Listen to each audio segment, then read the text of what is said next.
کے میں نثار تیرے کلام پر، ملی یوں تو کسی کو زبان نہیں، وہ سخن ہے جس میں سخن نہ ہو، وہ بیان ہے جس کا بیان نہیں۔ اس کے کلام سے بڑھ کر حضور تو حق بھی بولتے ہیں اور میٹھا بھی بولتے ہیں، تو تم کیوں کڑوا کڑوا بولتے ہو؟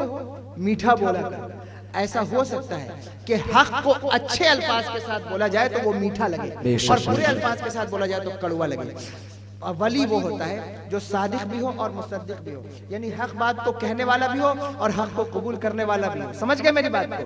دو صفت اس کے اندر حضرت عمر والی۔ کون سی صفت؟ امر بالمعروف اور نہی عن المنکر، یعنی بھلائی کا حکم دے اور برائی سے روکے، بھلائی کا حکم دے برائی سے روکے۔ آج کتنے لوگ ہیں جو بھلائی کا حکم دیتے ہیں، برائی سے روکتے ہیں؟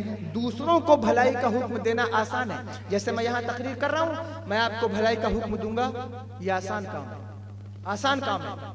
لیکن اپنی بیوی کو بھلائی کا حکم دینا مشکل کام ہے، اپنے بچوں کو برائی سے روکنا مشکل کام ہے۔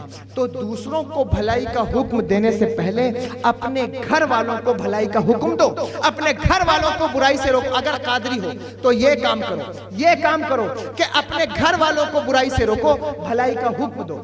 یہ ولی کی پہچان ہے کہ وہ جو ہے وہ بھلائی کا حکم دے گا، برائی سے روکے گا۔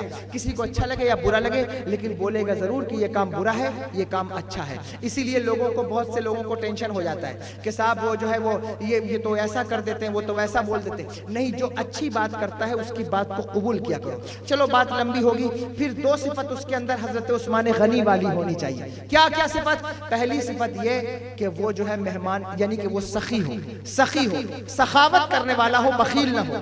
سخاوت کیسی ہوتی ہے اور بخیل کون ہوتا ہے؟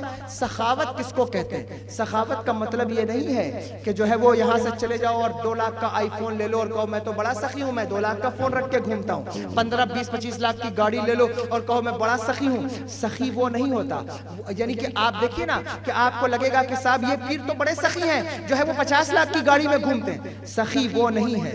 حضور فرماتے ہیں غنا تو دل کا غنا ہے، گرچہ اس کے پاس کچھ بھی نہ ہو لیکن دل کا غنا ہو۔ دیکھو حضرت عثمان غنی کی صفت کیا ہے۔ مدینہ المنورہ کے اندر ایک شخص کو شہد کی ضرورت پڑ گئی، وقت زیادہ تو نہیں ہو رہا ہے، ختم کر دو۔